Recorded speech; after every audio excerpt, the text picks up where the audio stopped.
नमस्कार दोस्तों, Gurukul of politics पर आपका स्वागत है। मैं हूं आपका दोस्त धर्मेंद्र कंवारी और हमारे साथ मौजूद हैं हम सबके प्रिय डॉक्टर सतीश त्यागी जी। नमस्कार दोस्तों, राजनीति भ्रष्टाचार में डूबी हुई है और ये कोई नई बात नहीं है। भारत में जब लोकतंत्र की स्थापना हुई उस दिन से लेकर आज तक राजनीति का निरंतर पतन हो रहा है। चुनाव भ्रष्टाचार के पैसों से जीते जाते हैं, चुनाव में खरीद फरोख्त होती है, मतदाता पैसे में बिकते हैं और इस तरीके से सरकारें बनती है। ये हम सबको पता है। लेकिन ऐसा कभी देश में नहीं हुआ जब सिस्टम में ऊपर से लेके नीचे तक जिन जिन लोगों के हाथ में जिम्मेदारियां हैं वो भ्रष्टाचार की गर्त में डूब जाएं, वो दिन रात भ्रष्टाचार में लिप्त हो जाएं और उनको ये कहना पड़े कि कीड़े पड़ेंगे तुम्हारे। मेरी बात याद रखना, ये जनता का पैसा है, कीड़ा पड़ेंगे, कीड़ा तुम्हारे और तुम्हारी औलाद भी भुगतेंगी। याद रखना, ये बाप की कमाई को तुम खा रहे हो, जनता के पैसे को।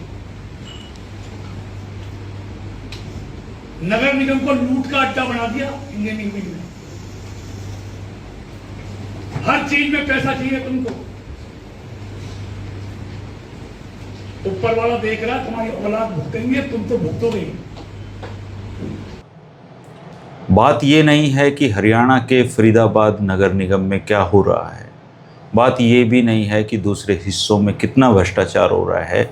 बात ये है दोस्तों कि आज हरियाणा में जो जिम्मेदारी के पद पे बैठे हुए जितने भी लोग हैं उनमें से ईमानदार आदमी ढूंढना मुश्किल है। जिसको जहां मौका मिलता है वो उसी समय पैसे खा जाता है और खाने की कोई लिमिट नहीं है, पेट किसी का भरता नहीं है। जब सड़क पे हम निकलते हैं तो हम देखते हैं कि अरे ये रोड तो 3 महीने में बना था, अभी टूट गया। 6 महीने में बना था, अभी टूट गया। साल भर में बना था, अभी टूट गया। लेकिन हमारे पास इसके जवाब नहीं होते। मैं कृष्णपाल गुर्जर जी का इसलिए धन्यवाद करना चाहता हूं कि उन्होंने हरियाणा की 3 करोड़ जनता को ये जवाब देने की कोशिश की है कि जो रोड टूट रहे हैं, ये जो विकास कार्य में जो घपले हो रहे हैं, ये जो अधिकारी इस हरियाणा को लूटने में लगे हुए हैं, बिना रिश्वत के कोई काम नहीं होता है। कम से कम उन्होंने एक पब्लिक मीटिंग में हरियाणा की जनता को ये जवाब देने की कोशिश की है कि नेताओं से ज़्यादा कसूरवार ये अधिकारी भी हैं जो इस हरियाणा को लूट रहे हैं। और ये सच है दोस्तों, ये सच है कि आज किसी का भी पेट तनख्वाह से नहीं भर रहा है। जिसको जहां मौका मिल रहा है वो पैसे बना रहा है। पैसे बनाने के बहुत तरीके ईजाद कर दिए हैं और जो ठेकेदार होते हैं वो बेचारे अगर चाहें भी तो भी अच्छे निर्माण कार्य नहीं कर सकते, क्योंकि जो कमीशन का प्रतिशत है वो बढ़ता चला जा रहा है। रोड़ी, बजरी, तारकोल ये सब लोग खा जाते हैं और ठेकेदार को गालियां मिलती हैं।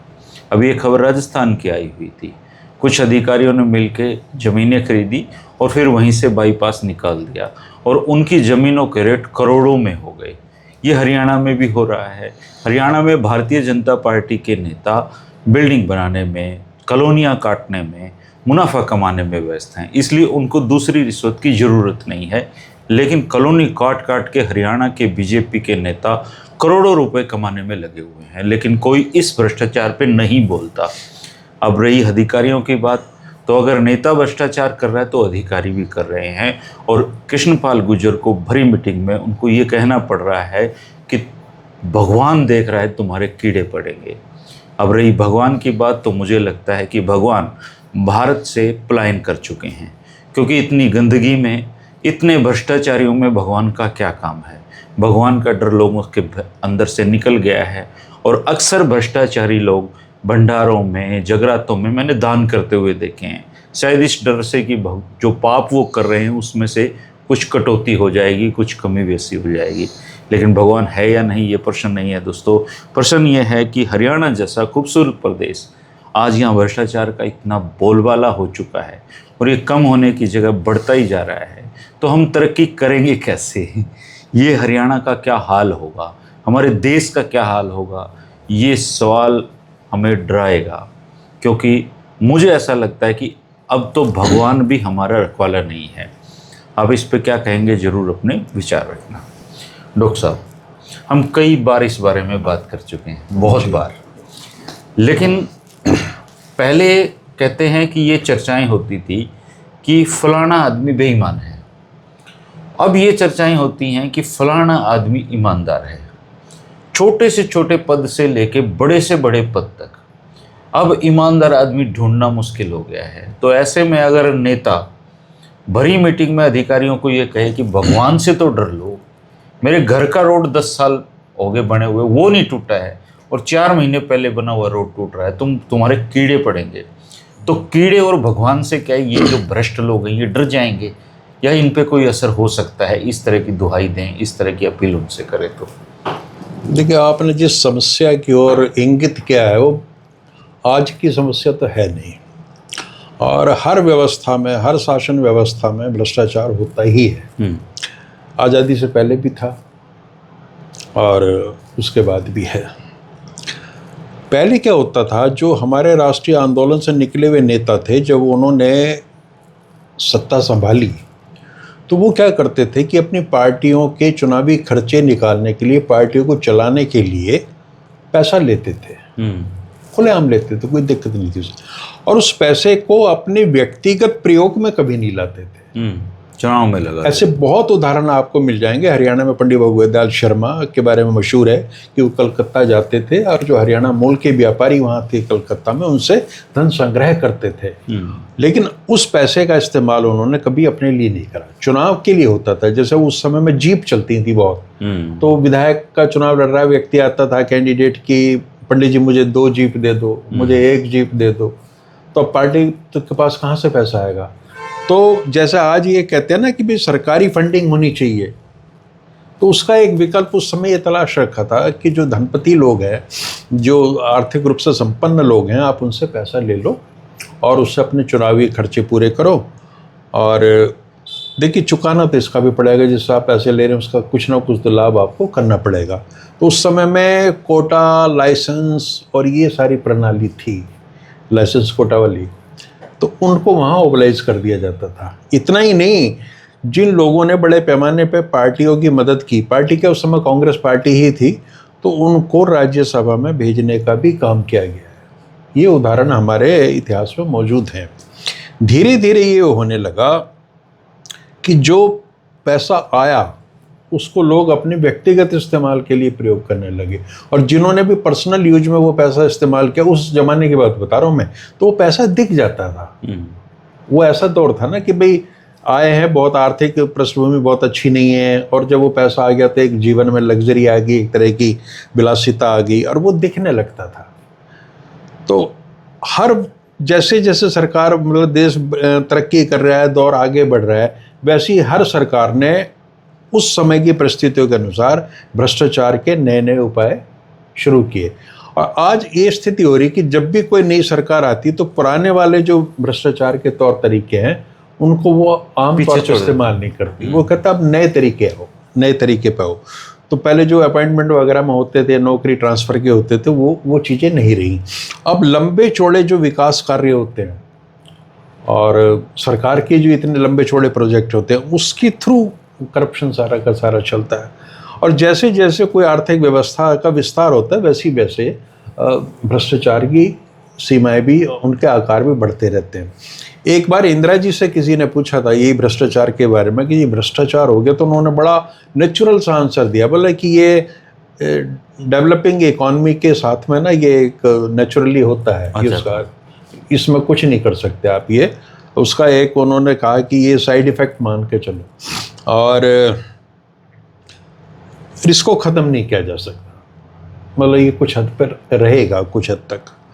तो लोगों ने इसको एज सच स्वीकार कर दिया। दूसरे, भ्रष्टाचार का जो पैसा आता है ना धर्मेंद्र जी, चाहे वो अधिकारी के माध्यम से आए या नेता के माध्यम से आए, जाता तो उस परिवारों में ही है ना, और उन परिवारों में एक्सेप्टेंस होनी शुरू होगी।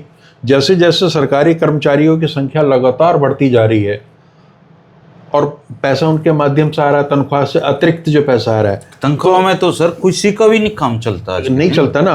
तो वो जो सामाजिक स्वीकार्यता हुई है, सामाजिक एक्सेप्टेंस हुई है कि भाई भ्रष्टाचार तो एक सामान्य चीज है और ये अब नहीं जाने वाला, नेचुरल फिनोमिना, इसको इसके बारे में कोई आज जिक्र भी के नहीं दिन करता। तो तनख्वाह में साइकिल नहीं चला सकता जी। हाँ, और जितने भी अपने पूरे 25-30 साल की इस पत्रकारिता के जीवन में जितने नेताओं से बातचीत हुई है, उन्होंने मुझे ये समझाया हमेशा कि आप इस मुद्दे को मत छेड़ा करो, ये यहीं खत्म। रहेगा। और बढ़ता ही यानी जा कि रहा है। हमारी लीडरशिप ने ये मान लिया है कि ये कोई बुरी चीज नहीं है, ये यहाँ पर रहेगी और इसके फायदे बहुत हैं। लोग तो ये भी तर्क देते हैं कि साहब आफ्टर ऑल जो पैसा आ रहा है वो मार्केट में जाएगा ना, लोग चीजें खरीदेंगे, महंगी गाड़ियां खरीदेंगे, नेताओं के बच्चे उस पर ऐश करेंगे, तो अल्टीमेटली पैसा तो वहीं आ रहा है। तो ये हमारा अब ये जो सिस्टम है ना, मॉरलिटी से जुड़ा हुआ नहीं रह गया, इसमें नैतिकता वाली बात नहीं रहेगी, लीगलाइज हो गया यानी जी। किसी भ्रष्ट व्यक्ति को हमारे यहाँ इसमें कोई बुरी बात नहीं मानी जाती। जेल चला जाता है तब भी पहले क्या था, शर्म के मारे मर जाते थे। हाँ। अब मान लो कोई रिश्वत में पकड़ा गया तो उनके घर वाले निडरता के साथ मैं मुकाबला आपको करते हैं। बहुत छोटे छोटे उदाहरण दूं, ये कमजोरी हमारी है, मानवीय कमजोरी है और नैतिकता से ही इसको जोड़ा जाना चाहिए। आज जब कोई लड़की वाला अपनी लड़की के लिए वर ढूंढने जाता है और उसको ये लगता है कि जिसको तू चुन रहा है वो केवल अपने वेतन पे ही उसकी जीवन रहेगा, नहीं चुनेंगे जी तो उसे चिंता होती है।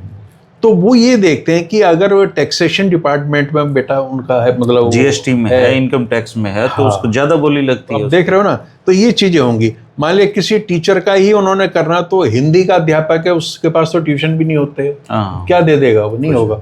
तो वहां वो ये देखते हैं कि अगर वो कॉमर्स पढ़ा रहा है, अकाउंट्स पढ़ा रहा है, फिजिक्स पढ़ा रहा है, मैथमेटिक्स पढ़ा रहा है ना, जो ट्यूशन का धंधा जिन पे आधारित है, अगर वो लड़का वहां है तो उससे उनको तसल्ली हो जाती है कि एक मोटी रकम घर में आती रहेगी।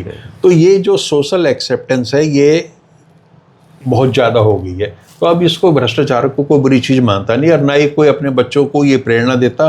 ये सब कहने की बातें हैं कि आप सोशल मीडिया पे देखते हैं कि आज बेटे ने ये पास कर दिया, बेटे का यहाँ सिलेक्शन हो गया और बेटा तमाम उम्र ईमानदार रहे और नाम रोशन करे, ये सब वहाँ लिखने की बातें हैं। असली तो वो चाहते हैं माड़ा जाए। दूसरे जिस नौकरी को उसने हासिल किया है उसके लिए भी उसने मोटी रकम दी है, तो वो उसने वसूल भी करनी है। तो एक ये तो हो गया सोशल एक्सेप्टेंस का एक एंगल इस तरह का। इसमें अब इसकी हदें इतनी गुजर चुकी हैं कि कृष्णपाल गुर्जर जो मंत्री जी हैं कि वो भावावेश में या कैसे आए, मतलब लिमिट पार हो गया, मतलब रहा नहीं गया उनसे। मतलब मैं ये देखता हूँ कि हाँ, वो सरकार में बैठे हुए लोग हैं, केंद्रीय मंत्री है, कई बार के सांसद हैं और रुतबा भी है उनका, मतलब उनको ऐसी नौबत आ गई तो इसका मतलब भाई लिमिट क्रॉस ही हो चुकी है। वो ये कह रहे हैं अपने उसमें कि 10 करोड़ के पेड़ लगे और पेड़ कहीं है नहीं। अब ये ऐसा भ्रष्टाचार है कि अगर आप कहो शहर वाले लोगों के लिए कि भाई हमने जो है 20 करोड़ पेड़ लगा दिए हैं, इतना पैसा खर्च कर दिया, तो वो कहीं तो विजिबल होना चाहिए ना। या सड़क सीधे भ्रष्टाचार से जुड़ी चीज़ है कि जब आदमी चलेगा घर से बाहर निकल के वो सड़क पर चलेगा और वो देखता है कि ये सड़क अभी तो बनी थी, अभी में टूट गई। तो ये ऐसे भ्रष्टाचार के ऐसे प्रतीक हैं जहाँ ना तो राजनीतिक नेतृत्व चाहता कि भ्रष्टाचार दिखे, सड़क की और बहुत सारी चीज़ें जहाँ भ्रष्टाचार है, लेकिन ये ऐसा भ्रष्टाचार है। उन्होंने ये भी कहा कि रोज अखबारों में छप रहा है, तुम्हारी वजह से हमें सरकार को गाली खानी पड़ रही है। दलों के नाम दे रहे हैं, दलालों के, जो उस ऑफिस में बैठ के दलाली करते हैं। हाँ, और पूरे आप ये देखिए कि जिस समय वो ये वीडियो रिकॉर्ड हो रहा है, किसी मीटिंग का वीडियो है, किसी भी अधिकारी ने या कर्मचारी ने वहाँ चू नहीं करी, बताया जी, सारे सब इनके सर, इनके घरों के सामने जाके खड़े हो जाओ आप किसी त्योहार पे, मतलब ठेकेदारों की सुबह से शाम तक ऐसी लाइन लगती है। और ये कमीशन से अलग है, कमीशन तो हर चीज पे बंधा हुआ है, ये मतलब अलग से है। मेरे एक दोस्त की फैक्ट्री है सर, फार्मा की फैक्ट्री है सर, तो उसका एक खाता भी है जिसके ऊपर उसने लिख रखा है कुत्ता खाता। चूंकि बिजनेसमैन है, उसको अगर वो किसी को रिश्वत देगा तो वो उस रिश्वत को उस कुत्ता खाता में चढ़ा देता है जी। तो एक बार उसके वहाँ रेड पड़ गई तो वो सारे रजिस्टर चेक करे तो वो कुत्ता खाता भी मिल गया। और वो जैसे ही कुत्ता खाता पड़ा तो वो जो छापा मारने आए हुए थे उसका भी नाम था उस कुत्ता खाता में। तो उसने आराम से उस रजिस्टर को बंद किया और उसको नीचे रख दिया दराज में और वापस चले गए। तो मतलब इंतहा ये है सर कि लोगों के नाम से कुत्ते खाते खुले हुए हैं, लेकिन इन कुत्तों का पेट ही नहीं भर रहा जी। नहीं भरेगा। जो ग्रीड है ना, जो लालच है, जो लोभ की स्थिति हमारे शास्त्रों में बताई फिर गई तो है। अंग्रेज ठीक थे जी, वो इनके मारा करते सोट ये काम किया करते थे। इनके मारते थे, लेकिन वो भी तो लूट ही रहे थे ना देश को। लूट रहे थे जी, हमारे लेकिन देश को इनको लूट नहीं रहे लूटने थे। देते थे, हाँ, ये इनको- डर के मारे कुछ नहीं करते थे। हाँ हाँ। और थोड़ा सा अंग्रेज उस लिहाज से था भी, उसका जो लाइफ का सिस्टम था इस तरह की, वो गड़बड़े ना तब करते थे और ना अब करते हैं। तो अब जब भारत के संदर्भ में आप बात करते हैं तो आम लोगों की रिएक्शन क्या होती है कि साले सब चोर हैं हाँ, और इनका कुछ नहीं हो सकता। छोटा चोर अपनी चोरी को बड़े चोर का नाम लेके कर देगा। हाँ। वो बड़े वाला उससे बड़े वाला, सब चोरी सारे कर रहे हैं, स्वीकार कोई नहीं कर रहा है। अच्छा, भारत की जो एकेडमिक मतलब इंस्टीट्यूशनल भ्रष्टाचार है, ब्यूरोक्रेसी का, इसमें कोई अकेला अधिकारी भ्रष्टाचार कर जाए ये संभव भी नहीं है। नहीं, पहले system है ये ये तो बड़ा संस्थान का इन्होंने रूप ले लिया इन चीज़ों का कि इतनी बुरी स्थिति होगी कि अगर कोई आदमी ईमानदार रहना चाहे सिस्टम में तो वो ईमानदार रह सकता, कोई बड़ी बात नहीं है। उसे अतिरिक्त प्रयास नहीं करने पड़ेंगे पैसा कमाने के, सिस्टम खुद कमा के दे देता है और वो दिखता नहीं है, वो भ्रष्टाचार नहीं दिखता।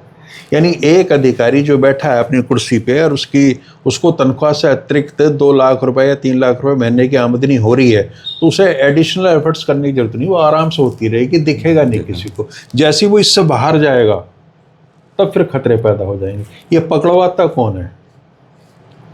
मतलब एक ठेकेदार की शिकायत किसी दूसरे शिकायत ने कर दी या किसी एम्प्लॉय की दूसरे ने कर दी, तो सिस्टम में जब इस तरह की गड़बड़ होती है ना, एनोमलीज पैदा होती हैं, तब ये चीज़ें सामने आती हैं। बार बार आपको ये खबरें सुनने को पड़ेगी कि आज सतर्कता ब्यूरो ने ये छापा मारा, उसे पकड़ लिया, और कोई ना कोई शिकायत होती है। यहाँ तो ऐसे लोग भी हैं सर, भ्रष्टाचार पे स्पीच दिया और अगले घंटे गिरफ्तार हो गए। हाँ, ऐसे लोग भी हैं। केवल हरियाणा से बाहर भी निकल कर आप देखो तो आपको हर साल कितनी खबरें पढ़ने को मिलती है कि अमुक क्लर्क था उसमें नोएडा में, और जो ये टाउन प्लानिंग वाले हैं इस तरह के, या और उस पे लोग सिंपैथी जताते हैं कि यार ये तो बेचारा 20,000 मांग रहा था, इसके बॉस को पकड़ लेते जो 20 लाख रुपए ले लेता है। तो मेरे कहने का आशय ये है कि एक तो वैसे हम नैतिकता विहीन दौर में, तो मोरालिटी से इसका कोई लेना देना रहा नहीं है। भ्रष्ट आदमी की समाज में इज्जत लगातार बढ़ रही है। अगर वो अंधाधुंध पैसे कमा रहा तो उतनी उसी अनुपात में उसका सम्मान भी बढ़ता जा रहा है। भ्रष्टाचार के खिलाफ मान लीजिए जैसा ना आंदोलन हुआ तो उसमें क्या निकला?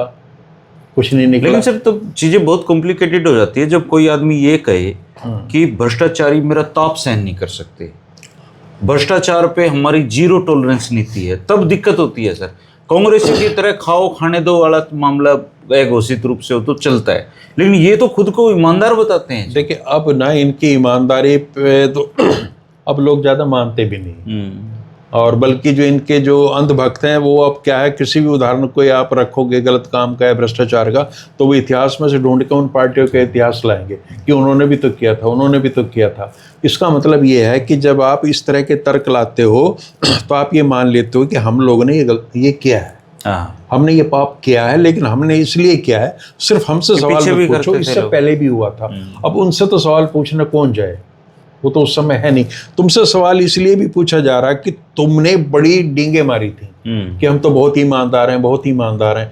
तो लोग, इस देश की जनता ये मानती है कि व्यवस्था में बैठा जो व्यक्ति है, सरकारों में या सिस्टम में, नौकरी तंत्र में जो बैठा है, वहाँ ईमानदार होना अपवाद है, एक्सेप्शन है, और भ्रष्ट होना सामान्य स्थिति है। ठीक है, तो इसमें फिर बहस करने की जरूरत नहीं है कि हम ईमानदार हैं नहीं। अगर आप भ्रष्ट हैं तो इसको मान लो। ये जो भाषणबाजी आप करते हो कि मेरा ताप सहन नहीं कर सकता, ताप तो भाई कितने लोग आ गए। अभी अब ताज़ा उदाहरण आप देख लो, हेमंत बिस्वा शर्मा है और शुभेंदु अधिकारी है खुलेआम पैसे ले रहा है। मोदी जी खुद एक्टिंग करके बता रहे हैं कि चेहरा कितना भोला भाला है और इस जेब में रख रहा है। मोदी जी ये भूल गए कि आप तो इतिहास में आपके नाम एक बहुत बड़ी उपलब्धि है कि आपका राष्ट्रीय अध्यक्ष 1 करोड़ रुपए लेते पकड़ा गया था। उस अध्यक्ष का नाम भी नहीं लेते जी। उससे मुक्त भी होना चाह रहे हैं, लेकिन वो तो दर्ज हो गया कि राष्ट्रीय अध्यक्ष रहा है पार्टी में। ऐसा तो कोई राष्ट्रीय अध्यक्ष ही नहीं हुआ जो इस तरीके मैं कहता हूँ सारे भ्रष्ट थे, लेकिन पकड़ा तो कोई नहीं गया इस तरीके से। लेकिन आपसे उम्मीद इसलिए भी बड़ी थी कि जब जैन हवाला कांड में डायरी में नाम अडवाणी जी का आया तो उन्होंने ये कहा, एक उदाहरण प्रस्तुत किया उन्होंने कि मैं संसद में नहीं आऊँगा, लोकसभा में नहीं आऊँगा जब तक मेरा नाम साफ नहीं होगा। और उस व्यक्ति ने इस्तीफा दिया। ये आपकी पार्टी के उस समय के सबसे बड़े नेता ने एक उदाहरण कायम किया। तो आप लोगों से अपेक्षाएं ज़्यादा हैं, और ये कोई तर्क नहीं है कि सब भ्रष्ट थे इसलिए मैं भी भ्रष्ट हो गया। तो कृष्णपाल गुर्जर जी या साथ में जो और कोई बैठे हुए हैं विधायक हैं क्या हैं, उन सब ने, कांग्रेस का भी है, बीजेपी के भी हैं, उनमें कांग्रेस बीजेपी दोनों के विधायक, उनके ग्रीवेंसेस कमेटी की बैठक। हाँ जी, कोई ऐसी नगर निगम के डेवलपमेंट की बैठक। अच्छा, अब इसमें ज्यादा खुश होने की जरूरत इसलिए नहीं है कि भाई फरीदाबादी सारे निगमों की स्थिति यही मान कर निगम की डिपार्टमेंट की सर, बहुत सारे ठेकेदार दोस्त है सर। हाँ। जो सड़क वड़क बनाने का काम करते हैं, वो चाहते हैं इस देश में अच्छी सड़कें बनाना, लेकिन बना नहीं पा रहे बेचारे। कमीशन का रेट बहुत ज्यादा बढ़, बोले भाई साहब इनके इतने बड़े पेट हो गए हैं, भरता ही नहीं इनका, ये देश को बेच के खा जाए इनका। अब जनप्रतिनिधियों का प्रश्न, मेरी किसी से बात हो रही थी कि मैंने भाई ये जो निगम के पार्षद बने हैं इनकी क्या, इनको आमदनी कहाँ से होती? बोले इनको कुछ तो पैसा मिलता है, खुद ही कुछ ठेकेदार स्टाइपेंड मिलता है। और उन्होंने यहाँ तक चीजें बताई कि जो आपके सीवरेज साफ करने वाली ये गाड़ियां और ये सब जो चीजें घूम रहे हैं ना, खुद के ठेके होते हैं, इन्हीं की होती हैं। तो वहाँ वो जनप्रतिनिधि भी बहाने ढूंढ रहा है, तरीके ढूंढ रहा है पैसे कमाने के। और ये जो वो पैसे कमा रहा है वो बिना सिस्टम के मिली भगत के तो नहीं हो सकती।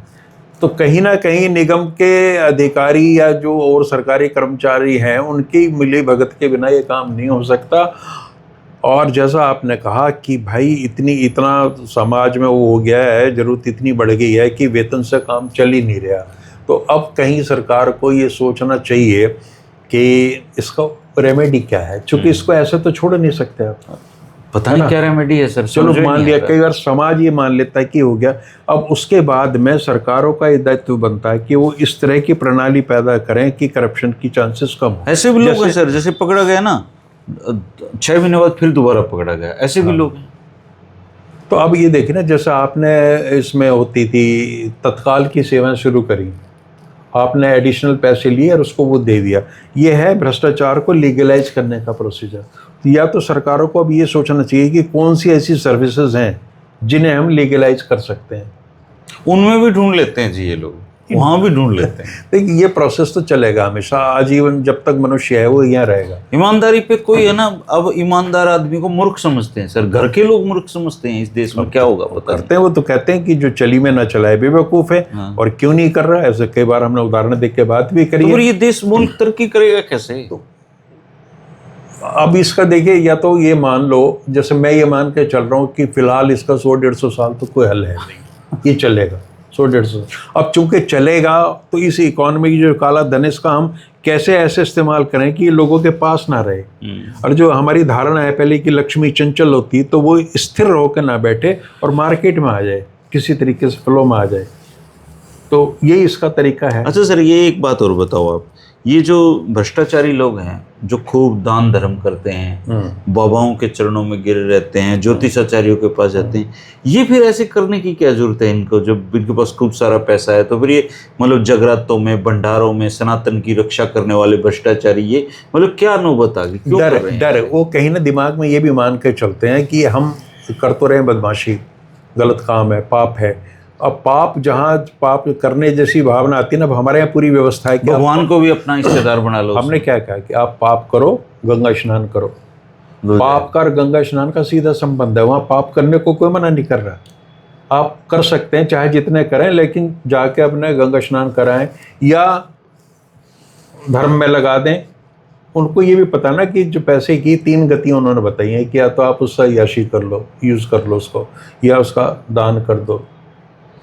एक कोई और गति नहीं, तो वो धन का कारण, वो विनाश का कारण बन जाता है। ये तीनों गतियों में लगा तो इन लोगों पे पैसा है तो एक आत्मिक शांति महसूस करते हैं कि मैंने आज सुंदरकांड का पाठ करा दिया, मैंने उस मंदिर में दान कर दिया, मैंने ये कर दिया। आज ये अब मैंने शायद शेयर भी किया अपनी फेसबुक पोस्ट पे, केदारनाथ मंदिर की इनकम जो है पिछले वर्ष की अपेक्षा 34% बढ़ी है इस बार।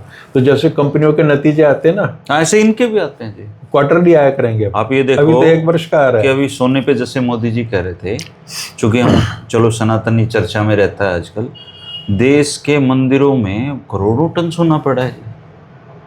मालामाल है मंदिर वहाँ पे, कुछ मंदिर ऐसे हैं, ट्रस्ट ऐसे भी हैं, आपको शायद ध्यान नहीं होगा कि जब 60 के दशक में जरूरत पड़ी थी तो तिरुपति का जो मंदिर है उसने 1000 किलो सोना डोनेट किया था। मतलब सोना हमारे मंदिरों में इतना है कि आप कल्पना नहीं कर सकते। उन चीज़ों को भी प्रधानमंत्री को आह्वान करना चाहिए उनसे भी, ले लो इनका सोना भैया, कि ऐसा समय कि भी अब आप इसको राष्ट्र हित में लगाइए। भगवान क्या करेगा सोने का? क्या काम है भगवान के पास? भगवान ने तो क्या करना है, जो देने वाला है वो किसी के लेने से कोई संतुष्ट थोड़ी होता है इन चीजों से। भगवान को सोना क्या करेगा? भगवान के पास कितना सोना है? ये जो सिस्टम, ये जो पूरी चीजें हैं ना, जैसे एस्ट्रोलॉजी है, आज की जो बड़े बड़े एस्ट्रोलॉजर हैं, बाबे वाबे हैं, ये आपके और मेरे पैसे से तो चलते नहीं, हम में इनकी क्या रुचि? तभी तो अशोक खैरत जैसा देख लो आप, इन अफसरों के, नेताओं आज के शायद रविशंकर जी का जन्मदिन है, आप ही देखिए बड़े से बड़े नेता, मुख्यमंत्री और मंत्री उनको वो लगा रहे हैं उस पर। तो क्या रविशंकर जी का वैसे क्या योगदान है आर्ट ऑफ लिविंग में? वो कहते हैं कि हंसते रहो बस, है ना। वो परेशान तो हैं बेचारे, उनकी जो अपने औषधियां बेच रहे हैं। सबकी बुद्धि के अनुसार गुरु मिलते हैं सबको। तो जो पढ़े लिखे कोई एक समय पे जो इस देश का जो एलिट वर्ग है उसके गुरु ये रविशंकर माने जाते थे। हाँ। फिर वो जो जग्गी वासुदेव हो उन्होंने सारे हड़प लिए इसके, अब उसके वहाँ ज्यादा जाते हैं। तो प्रधानमंत्री को कंपटीशन है, हाँ कंपटीशन है बाबा, में आपस में बहुत बैंकर वाला। अब कई देसी गुरु हैं अपने जो ये इशारा हंसी में बैठते हैं, ये भी इनकी भी खूब चल रही दुकानदारी। तो जो जितना लोगों को बहका देता है उसकी उतनी चल जाती है दुकानदारी। आप ये भ्रष्टाचारी इनके पास जाते रहते हैं। मेरे एक मित्र ने बताया कि गुड़गांव में कोई उनके अनुभव में आया होगा, बहुत अच्छी कोई महिला है जो बड़ी ज्योतिष का प्रकांड पंडित हैं। तो मेरे से बोले कि जी पता करो त्यागी साहब इनकी फीस कितनी है। तो मैंने ढूंढ लगा, गूगल पे व्हाट्सएप मैसेज किया उनको, मैं आपकी कितनी फीस है? तो उन्होंने लिखा 21,000 ऑनलाइन और 31,000 इन पर्सन वो मिलकर लेंगे व्यक्तिगत। अब ये जो और जाते होंगे लोग, और वो अकेली नहीं है, वैसा एस्ट्रोलॉजर एक मित्र हैं वो हाथ देखते हैं। हाँ। तो उनके हाथ देखने की फीस है 1 लाख रुपए। बताइए। और मैंने पता नहीं कितने नेता वहां पे देखें, और सच्चाई ये है कि उसको कुछ नहीं आता जी। एक प्रेडिक्शन सही नहीं है। मेरे कहने का आशय ये है कि ये जो धंधे चल रहे हैं सारे के सारे, इसमें आम आदमी तो पार्टिसिपेट कर नहीं सकता, उसकी तो औकात नहीं है 21,000 देने की। जिसके पास अपने बच्चे का इलाज कराने के पैसे नहीं, उनको क्या देगा? तो इन लोगों को जो लोग नरिश कर रहे हैं, पाल रहे हैं, वो जो तबका, वो यही तो है जो भ्रष्टाचार से पैसे कमा रहा है, जिनके कीड़े पड़ने की कहा गया है ना। और आज सुबह ही मुझे एक हमारे मित्र ने बताया, इसी पे बात पे चर्चा चल रही थी, चुटकुला है हल्का सा, मुझे आते तो नहीं चुटकुले कहने, लेकिन मैं कह देता हूँ उसमें कि किसी औरत की भैंस चोरी हो गई। अच्छा, तो मैं सुनाता हूँ, आप सुनाओ उसको। एक औरत की ना जी भैंस खोल ली रात में, और वो उसको ले गया, तो बड़ी ढूंढी नहीं मिली। तो काफी लोग इकट्ठे हो गए कि भाई भैंस चोरी होगी, सिंपैथी जता रहे थे। तो बोले जिसने मेरी भैंस चोरी करी ना, कीड़े पड़ के मरेगा वो भैंस भी कीड़े पड़ के मरेगी। तो वो जो जिसने चोरी कर रखी थी वो बोला, जब यूं खाती पीती मरेगी तो मरेगी। यानी वो वहीं उपस्थित था है? वही था। तो ये जो कृष्णपाल जी कह रहे हैं ना, कीड़े पड़ के मरेंगे, सच में कोई कीड़े पड़ने वाला नहीं है जी। सबको पता है किसी के कीड़े नहीं पड़ने। कोई नहीं बोला, कोई नहीं बोला, सब साफ सुफ। एक अधिकारी बोला जी 5 साल की गारंटी है। 5 महीने नहीं चलता रोड, 5 साल तो छोड़ो जी आप, क्योंकि खा जाते हैं उसमें तार को डलता ही नहीं बेचारे को। ये तर्क भी हो सकता है जी, 10 साल पहले सड़कों पे लोग कम निकलते थे, ये उड्डा ज्यादा निकल रहे हैं, उड्डा वाले समर्थक उसको वायरल कर रहे हैं। हाँ। कि जी उड्डा सरकार में अच्छे रोड बनते थे। हाँ। भाई वहां करप्शन तो तब भी था, लेकिन उन्होंने उसकी सीमाएं पार कर दी। कोई ऐसा टेन्योर नहीं है, रेजिम नहीं है जिसमें ना ये चीजें हुई हैं, सब ऊपर से नीचे तक। अब क्या है सर, अब ये पोजीशन है कि ये जो बीजेपी के नेता है, इनको सर ये छोटा मोटा करप्शन करने की जरूरत नहीं है। सीधा सीधा कॉलोनियों के व्यापार में लिपटा चाहिए, खरीदो और उसको 20-30-50 गुना बेचो। बाईपास निकलने होते हैं सर, इनको पहले पता लग जाता है, फिर ये बाईपास पे किसानों की सस्ती जमीनें खरीद लेते हैं, फिर बाईपास निकलते ही उसको करोड़ों रुपए में बेचते हैं। नए नए तरीके तो इजाद कर रखें। और ये जो दूसरे लोग हैं, अफसर हैं, नेता हैं, छोटे कर्मचारी हैं, ये बेचारे अपना भ्रष्टाचार करके काम कहते हैं कि उत्तर प्रदेश के एक पत्रकार का मैं इंटरव्यू सुन रहा था, वो कह रहे थे कि मायावती जी जब प्रारंभ शुरू में बनी तो वो थोड़े थोड़े पैसे ले लेती थी कहीं से भी, नौकरी ट्रांसफर वाले इस तरीके के। तो उनको किसी उनके अधिकारी ने समझाया, जो प्रसाद मतलब IAS ऑफिसर था, बड़ा करीब था उनके, बोले बहन जी ये आप ना करो, ये तो बहुत छोटी चीज़ है, इसमें बदनामी बहुत होती, आप ये करो। तो जो ये था ना, ये करो, वो तरीका था उसमें उन्होंने कहा कि हजारों हजारों करोड़ आते हैं। तो बहन जी के लिए बड़ी सूचना थी, बोले अच्छा तो करो। तो फिर वहां JP जैसे बिल्डर आए, उन्होंने तरक्की भी की बहुत ज्यादा, है ना, एक्सप्रेस वे बनने शुरू हुए, और पता चला कि ये जो कंस्ट्रक्शन एक्टिविटी शुरू हुई, इसमें पैसा चल रहा, सरकार बना रही है। तो उसका विस्तार ये हुआ कि कहते हैं पता नहीं क्या है कि मुख्यमंत्री के अपने भाई का कुछ सामान, वो बिल्डिंग मटेरियल होते थे, ये संगे मरमर और ये तमाम चीजें, पत्थर आते, ये तो अपने हरियाणा वो में वहां से आते थे। और तो अधिकारियों ने मुख्यमंत्री को समझाया, हरियाणा असल में में मास्टर तो यही है, सरकार के डायरेक्ट टच में माइनिंग हो रही है जी, बहुत जबरदस्त तरीके से, रेता चोरी, वो फलाना दिखड़ा, खूब मतलब लूट लिया है इन्होंने हरियाणा को, कसर नहीं है, इसलिए लोग भी इन पे भरोसा नहीं करते। नए नए मंत्री और मुख्यमंत्री को तो बेचारे को पता, ये नहीं पता होता कितने पैसे लेने होते हैं। वो दूसरा बता, ये हरियाणा के उदाहरण मुझे पता है, मैं यहाँ देना नहीं चाह रहा कि नए नए आए और पता नहीं क्या हो गया, तो उन्होंने कम मांग लिया, तो देने वाले ने कहा कि यार काम नहीं होगा, क्योंकि इसको तो रेट ही नहीं पता ठीक से। तो फिर दोबारा मीटिंग हुई, तो फिर बताया गया जी इसमें तो कई सौ करोड़ का मामला है। वो डर गए, उन्होंने देखा नहीं था कभी कई सौ करोड़ वाला मामला। तो फिर किसी साथी ने समझाया उनको कि आप थोड़ा हिम्मत रखो, ये तो कुछ भी नहीं है, अभी देखो आपको तो जब आप यहाँ से 5 साल बाद जाओगे, लाखों करोड़ का मामला आपके पास होगा, और जिस गति से आप अपने चल रहे, हो सकता है उसमें कुछ भी ना हो, या कुछ करोड़ में बात बन के रह जाएगी। तो ये जो मास्टर हैं समझाने वाले, ये सबके चेहरे सब जानते हैं, ये व्यवस्था में जहाँ जा भी सब जानते हैं। भगवान बचा लेगा जी, भगवान का डर है। देखो भगवान यहाँ के अलावा और तो कहीं है नहीं ना, वो ऑपरेशन कहीं नहीं करता, यहीं करता है, जितने भी ऑपरेटिव पार्ट है उसका वो यहीं पे है, और जगह होगा लेकिन वो ये काम नहीं करता कि दुष्टों को बचाना है या उसके कीड़े डालने या किसके कीड़े नहीं डालने, ये नहीं डलते हैं। हाँ, तो हमारी ये मजबूरी है कि हमारे एक बड़े नेता को भी ये कहना पड़ता है कि भाई कीड़े पड़ेंगे, मतलब अब इसके आगे क्या बचा है कि वो भी ये काम ना कर रहे हैं कि तुम्हारे कीड़े पड़ जाएं। हालांकि चलो, मैं कृष्णपाल जी का इतनी हिम्मत मानता हूं कि उन्होंने ये बोलने के साहस जुटाया, नहीं भले ही चाहिए 10-12 साल से नहीं की सरकार आप ये देखिए कि वो व्यक्ति भारतीय जनता पार्टी के बहुत दिग्गज नेता है, तो उन्होंने एक तरीके से स्वीकार कर लिया है ना कि सिस्टमेटिक करप्शन है। और उन्होंने ये भी मान लिया है कि अधिकारी सरकार को बदनाम करने के लिए, ये उद्देश्य तो नहीं होगा तो करेंगे, लेकिन उससे सरकार बदनाम हो रही है। तो 2 महत्वपूर्ण बिंदु जो उभर के आए हैं, उस पर वर्तमान नेतृत्व को गौर करना चाहिए कि, और इस गलतफहमी से, यूफोरिया से बाहर निकला है कि जीरो टॉलरेंस है, कुछ गलत नहीं हो रहा। भैया सब कुछ चल रहा है, और जनता है ना सर, मैं अक्सर मैं कहता हूँ जनता पावरफुल है, लेकिन दिक्कत ये है कि जनता खुद को पावरफुल समझना भूल चुकी है।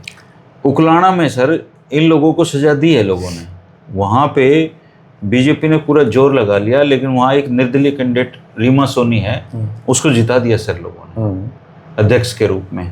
तो अगर लोग चाहें तो इन लोगों को हराया जा सकता है, कोई दिक्कत नहीं है हराने में, लेकिन जनता को खुद पे विश्वास उठ गया है कि ये, वो समझते हैं कि ये चुनाव जीत ही रहे हैं, जीत ही जाएंगे। अब इसको जब हालांकि रीमा सोनी के पास बीजेपी में जाने का कोई मतलब और कोई रास्ते नहीं है, उसको जाना ही पड़ेगा देर से, लेकिन बीजेपी के घोषित कैंडिडेट पर आया। ये देखो कि इतनी गुंडागर्दी है कि राजीव जैन जो चुनाव लड़ रहा था सोनीपत, वो कह रहा है कि उसने खुलेआम ये कहा कि अगर जीत जाएंगे तब भी नहीं चलने दूंगा, और लोग जीते हैं जी वहाँ पे निर्दलीय, अब भी जीते हैं। तो ये जो घोषित गुंडागर्दी हो रही है, ये कोई छोटी बात है। और कृष्णपाल गुर्जर जी बधाई के पात्र हैं कि उन्होंने बहुत बड़ी चीज़ सामने ला दी, और अब हम यही आशा करेंगे कि उन पर कोई गाज ना गिरे। इनकी हिम्मत नहीं है जी, वो अपना स्टैंड है उस आदमी का। ये गाज गुज तो इन छोटे मोटे टुच्चों पे गिरती हैं जी, वो बंदा मजबूत है, उस पे गाज कौन गिरेगा। तो कहीं ना जब अति हो जाती किसी चीज़ की, तो इस तरह की मतलब बातें कहनी ही पड़ती हैं। सही बात है दोस्तों, करप्शन इस देश से ख़त्म नहीं होगा, लेकिन ये देश ज़रूर ख़त्म हो जाएगा करप्शन से। बड़े दुख के साथ कहना पड़ रहा है, लेकिन सच्चाई ये है कि इस देश के हर साख पे उल्लू बैठा है, और जिस पेड़ पे हम बैठ रहे हैं उसको निरंतर हम काट रहे हैं, और एक दिन ये गुलिस्ता पूरा उजड़ जाएगा, और ये इतिहास बन जाएगा दोस्तों कि एक देश करप्शन ने, जातिवाद ने और धर्म के प्रति एक दूसरे की जो कटुताएं हैं, ये तीन चीज़ें हमारे देश को गर्त में लेके जा रही हैं और ले जाती ही जा रही हैं। परिणाम देखने के लिए हम जिंदा रहेंगे नहीं रहेंगे वो अलग बात है, लेकिन इस देश को करप्शन, जातिवाद और धर्म, ये तीन चीज़ें एक दिन बर्बाद कर देंगी अगर ये इसी गति से चलती रही तो। ईमानदार नेतृत्व देश में आए और लोग ईमानदारी से अपना काम करें, तब हम जाकर तरक्की कर सकते हैं। दुनिया के किसी भी तरक्की वाले देश में देख लो, वहाँ की लीडरशिप ईमानदार होती है। चाइना में 2 रक्षा मंत्रियों को सिर्फ फांसी दे दी, फांसी, सोच के देखिए आप। और यहाँ हमारे रक्षा मंत्री राजनाथ जी कहते हैं कि इस्तीफे नहीं होते हमारे यहाँ पे, हम इस्तीफे नहीं दिया करते। वो बता भी रहे हैं कि यूपी की सरकार नहीं यूपी में है, इस्तीफा, मतलब यहाँ पे आप चाहे कुछ कर लो, इस्तीफा नहीं देना। इस्तीफा नहीं देना। तो आप समझ सकते हैं हमारे देश की ये हर तरीके से हम कैसे डूबते हुए जा रहे हैं। तो यहाँ बीजेपी, कांग्रेस या किसी पार्टी की बात नहीं है दोस्तों, यहाँ पे ईमानदारी की बात है। हमारे देश में ईमानदारी की कदर नहीं होती, ईमानदारी से काम करने वालों की कदर नहीं होती, इसलिए हम पिछड़ते जा रहे हैं। इसलिए हमें बाहर उन देशों में जाना पड़ रहा है जहाँ पे लोग ईमानदार हैं, जहाँ पे लोग अपने देश से प्यार करते हैं और अपना काम ईमानदारी से करते हैं।